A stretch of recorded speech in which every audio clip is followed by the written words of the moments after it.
August 22, 2023. This is the S&P 500 E-Futures Mini on the 2000 tick chart on the NinjaTrader 8 platform. You can look at where I thought I saw setups as well as where I actually took my trades in the descriptions below. On the chart, these boxed indicators, anything I described like second entry long box, that's where I actually took a trade. Today, there was no real economic data that moved the markets, so it was kind of an interesting day in that it was like a rally in the pre-market. Then it just decided to sell off in a very organized fashion into a trading range. So actually, there's kind of like, I thought a trading range right here, pretty large. I'll just kind of put that there for now. And then this descending channel, it was a little challenging early on while this was actually formulating and forming and developing, because I actually had a bunch of different trend lines trying to connect either the tops here to either these swings and these swings, and it affects some of my entries. And then later I just realized that it's probably this red channel here, and then there's a wider green channel coming down. So I took two trades today, and unfortunately I lost on both. And I thought overall today was a little, it was slow. There was some, price action swings, but it felt it was a little slow and it was kind of tricky for me. I'm going to get into the trades today. So as I said, in the pre-market, I marked the pre-market lows and the pre-market highs. And initially, I thought that this might be a trading range. But as you can see, as soon as it opened, it kind of chopped sideways. Let's go ahead and let's see. Price is kind of chopped sideways. There's second entries in here, but it doesn't look very clean. At first, I thought, this is probably a spike in a channel. I saw this channel coming up and it broke out and it didn't come back and test the highs. Then it made a very organized sell-off with very, very tiny bars, all being held down by the EMA. And I thought maybe at first, so this green channel didn't exist at first. It was just this red one right here. Prices are continuing moving. And I actually saw a second entry short here, but I didn't take it because it's a new low here. You have this first entry short here, pulls back, creates a second entry short here. I didn't like that. I didn't like the second entry short, even though it's a good signal bar, you're already too close to the bottom, and it felt kind of congested. So even though it rejected off this red channel line here, as well as the EMA, it just didn't feel like there's enough room to scalp out if I took an entry here. And then as you can see, it would have worked out, but of course you don't know that in real time because it just looks very, very tiny price action. Not tiny price action, but there's just not enough momentum to push it down further. So you're just kind of watching this kind of gradually form. Then prices continue moving down. Okay, so at first I thought the red channel was kind of higher up here. Then it had an overshoot, came back up. It looks like it's testing this top, so I trusted it more. And it looked like it was breaking out again. So that's where I decided that, okay, maybe the channel is actually slightly larger, kind of down here, and down here might be the midline. Prices continue moving down. It's hugging the bottom of this descending channel pretty nicely, this red channel here. And it also was playing with the possibility early on of various channels, like perhaps I needed to start up here and mark my first swing here. But as you can see, there's an overshoot. And I also thought maybe it's actually touching here. And this is actually one of the things that kind of got me hung up. So starting from the swing high, and then this is second actual swing, and then this one right here, I actually had something that kind of looked like this. So I thought there's a new low here, it's first entry short, comes back, and actually this never really formed a second entry short to fail. So I actually jumped in without a true second entry short forming to have it to fail. But when I saw this as a potential strong push up momentum. And I was looking for a quick point, but that is the wrong thing to do because the setup actually isn't there. So this is actually kind of a gamble trade that I shouldn't have taken. And then prices actually, so I entered right here. I wanted to get right at the top and not one tick above. I was aware that this red channel is potentially coming down, and I saw enough room to get out, but unfortunately it comes right up to my limit order to get my profit. So I entered here at 44.1875. My order was to get out at 44.20. It was actually just 5 points because it'd be 1 point, one tick there, and then so it's just, 5 ticks, 1 point. So instead of 4 points, I wanted 4 points fully to myself plus one more point for commissions. And as you can see, it ticked right to my order. And depending where my order was, there's probably a lot of other traders that were ahead of me. They might have gotten filled, but I never got filled. Then this candle flashes down and stops me out. So I looked at this in hindsight, and I believe this was definitely a risky trade. It was a different, I think, as like FOMO got the better of me because I probably saw it, jumped in anticipation. I didn't wait for the actual clean breakdown to form the second entry short to go up. So this is a foolish trade to have made. Also, I was thinking, as I said, I was playing with the idea, and this doesn't really matter as much, but I was seeing that this is probably one touch, two touch. Actually, not just one touch, two touch. I saw this as a potential channel coming down. And the problem with today's price action was there's these spikes of these tails that allow you to create a multiple potential descending trend lines that kind of look like they fit depending on what you're looking for. So when I saw this breakout, I thought, okay, there's a push up. Maybe there's going to be another push up again. I thought it was in some kind of channel. So I was just kind of, I think I was inundated and thinking too many things that weren't true. So I ended up having my first trade being red, which is definitely something that could have been avoided if I just kind of left it alone. Fortunately, that was a lesson learned, so I'm watching prices come back down. Looks like it's falling within this blue channel here, this sub blue channel, comes up, makes a double top, and the way I counted it is even though it's a double top, you technically could reset the count, but I also consider the possibility there's a new high, first entry long pulls back, and I saw this as a potential second entry long. The reason I was thinking of second entry long, I was looking for a reason to potentially go long, but I also looked at it from here as a new low. It's a first entry short, second entry short, and I'm thinking there's going to be a second entry short failure.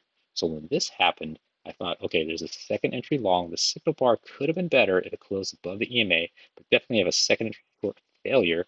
And it was more of the failure making me think there's a push up potentially, as well as, you know, technically this is only a first entry long if you reset the count here. But I was kind of looking for a reason to take this trade, but I hesitated. And I thought it was kind of a break of this descending channel, which is this red one here, and it was a bounce on this side. So I thought there might have been enough move or enough momentum to take it up to the top, but I wasn't 100% sure. I just came off a loss, so I just kind of left it alone. As you can see, it really, flashed up. Looks like it makes a triple test up here, and it comes flashing back down. This is actually where I take my trade, second trade of the day, as well as the final trade, because when I lost, I decided I'm not reading the market correctly. I need to step back. So what I saw was a triple test. I just missed this great opportunity right here. Then right here, just like 7 minutes later, I see this. I see a second entry long. I see a new high. I saw first entry long, pulls back, second entry long. So when I saw this, I saw it kind of come back down, almost test the bottoms here, which is a little foggy, but it looked like it bounced, rejected pretty strong. So I'm thinking it's the second entry long. I put my entry right here. Let's see, I chased it a little bit, which I shouldn't have. I entered here, fills me without considering, I'm potentially being pressed by this descending channel. But I just thought, okay, well, this is a pretty good signal bar. There's probably enough momentum to push up into give me a point. Of course, it doesn't. Flashes down and stops me out right down here. If it didn't stop me out down here, it definitely would have stopped me out on one of these candles, and then prices continue moving down. So I looked at that, and I was actually, you know, looking at, as I said, there's a potential different channel, and I was all day. It was kind of drawing, redrawing, thinking maybe it's here, thinking it's maybe here, and ends up. I think just was this red channel because at one time I was thinking there's probably something like looked like maybe off of this because there's like a new high here, eventually touching here, here because this kind of looked like it worked. Reason being is there's kind of a high here, touch, touch, cuts through. So let me just highlight this guy. I'll just kind of go through my thinking. Go ahead and make it orange. This is what I was thinking. And actually touch, touch, touch here, 3 touches, and it looked like it fit pretty nicely at the bottom. The problem with these bottoms was, again, these tails. Since they're so inconsistent, you could have come up with any number of channels that would have looked like they worked. So when I saw that, I thought, okay, potentially this orange channel is in play, even though this red channel was kind of And there, I thought, okay, it broke out of this yellow channel. And at the time I thought, okay, maybe it's going to actually make another move back up. But that wasn't the right way of thinking. Later, I, of course, deleted this, and I should have just left that trade alone. Prices then continue moving down. First entry short, second entry short, comes back up. I found a hidden second entry long, but there's no trade here. I just wanted to kind of point it out to myself just so I know. Uh, Finding these hidden second entries takes a little bit of an eye to see it. There's like a new high here, first entry long, pulls back. On the life of this candle, it breaks below and pulls right back up. So it actually broke below this guy. So it's like a first entry long, pulls back, and then second entry long. Of course, there's no real setup here, even though it is creating a bounce off the lower descending channel. There's no trade here, but I just want to point this out to myself, just so if this was in a different context, it might have been a trade. Like perhaps, if it wasn't battling the EMA and it was kind of more clear context, just to recognize hidden second entry longs, hidden second entry shorts. This is more for myself. And prices continue moving up. I'm just sitting on my hands. It's not very clean. You got a triple test. I thought there was some kind of channel here, but it just looked messy. So I wasn't sure, so I just left things alone. Prices continue moving. It looks like it falls into this trading range now. At this point, I'm thinking, could there be a bigger channel here? One touch, two touch, three touch here. And again, the bottom looks like it fits pretty well because I have a touch here, kind of a break, but pretty good touch here and a touch here. So I thought there might just be a bigger channel.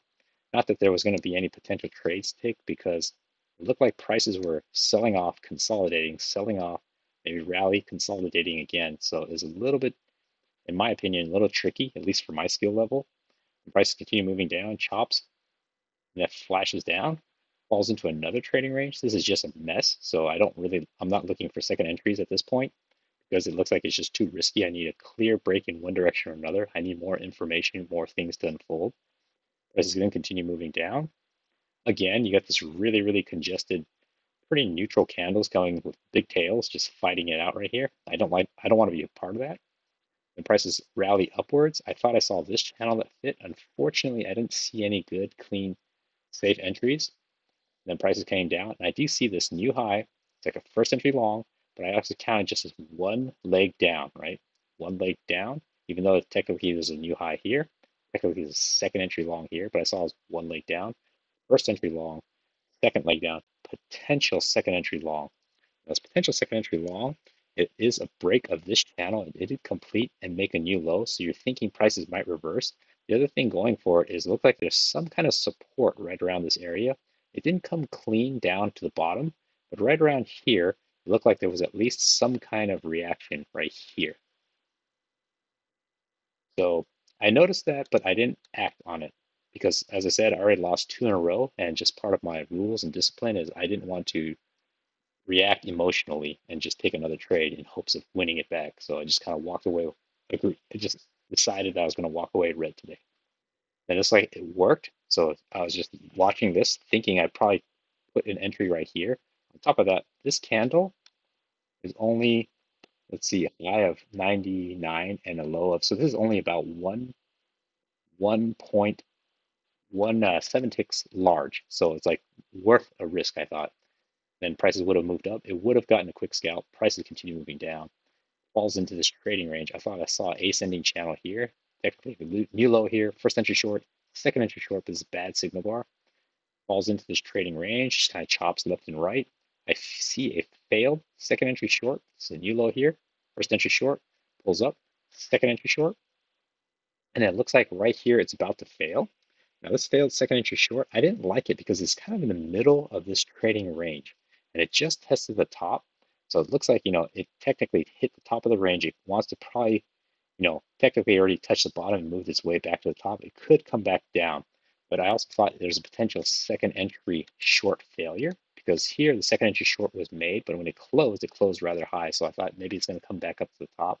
Nevertheless, even if I was trading, I think I would have skipped this trade. And it looked like if you did take the long, it would have went up. And then I did see a second entry short triple test here. So actually, so all this, right?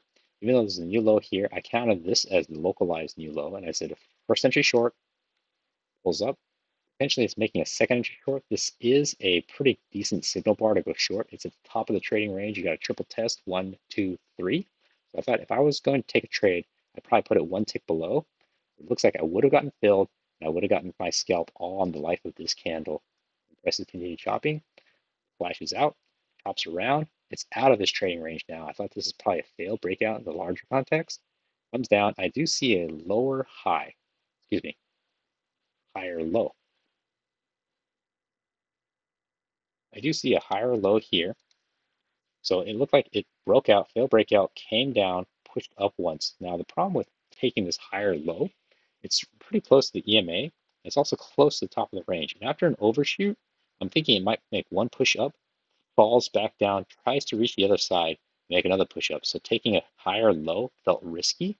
And when this candle closed, definitely felt risky for sure because this is confirming the higher low. Because at first you think there's a higher low, wait for this candle, confirms a higher low, but now it touched the top. So it touched the top. I'm thinking it might make another leg back down. So even though it's a higher low, I would not go long, but I don't feel confident in going short either. But to leave it alone, looks like it would have worked. And they got flashed up. At this point, I'm thinking, is there a larger trade? Well, actually, I didn't think that. I drew this earlier on, and I thought, okay, there's probably a trading range toward the beginning of the video, but it's all in hindsight though. So prices hit a new high. It kind of falls into this channel. Technically, you have per the technical count, you have a first entry long, and technically you have a second entry long, but there's no clean entry to take a long. You're running right into EMA. To assume a failure, you'd have to wait for this to happen. And then when this flashes down, it feels very, very risky to try to take a entry here. And then if you try to put it up here, you're probably not going to get filled. As you can see, you would have gotten filled if you went down here and it would have worked out, but it feels very risky. And if you put one tick below this signal bar, which isn't a good signal bar to be taking, it would have never came back and filled you. And I saw this as a one leg down. It hits. It looks like it's respecting some kind of localized bottom here. Creates a bottoming formation, kind of like a indication that's kind of bottoming out. Still far from the EMA. I just don't like it. And it's also getting late in the day. It's consolidation, congestion coming up. Makes a first entry short. Makes a second entry short technically. But second entry short, you don't want to go short when it's above the EMA. It's coming right off the bottom of this potential support area. So you don't want to go short, but then you don't feel confident going long. It never creates a failure. Here it does create a failure, but it just feels, I don't know, too risky. Plus, if you look at the time of day, this is already like only 3 more minutes in the regular trading hour. So it feels like you'd be desperate to take this trade. So I left it alone, and then it just kind of goes into the close. So although there were some swings, the volume and the volatility was very similar to yesterday. It's not the same look. It was choppy and it kind of flashed around, and this is sold off and chopped around. But I looked at the volume at timestamp at the market open at 8:30, 10 o'clock, 11:30, and at the close. And I kind of keep notes to myself just to see what kind of day it is. Because the volume total and the time of day, it was very similar to yesterday. So it's just kind of something interesting for myself, just a personal notation, just so I can get an idea of what the market's doing at different times of the day. And overall, for me, it was kind of a challenging day, and I lost 2 trades, and I just had to stop myself from trying to trade any further. So hopefully that was helpful.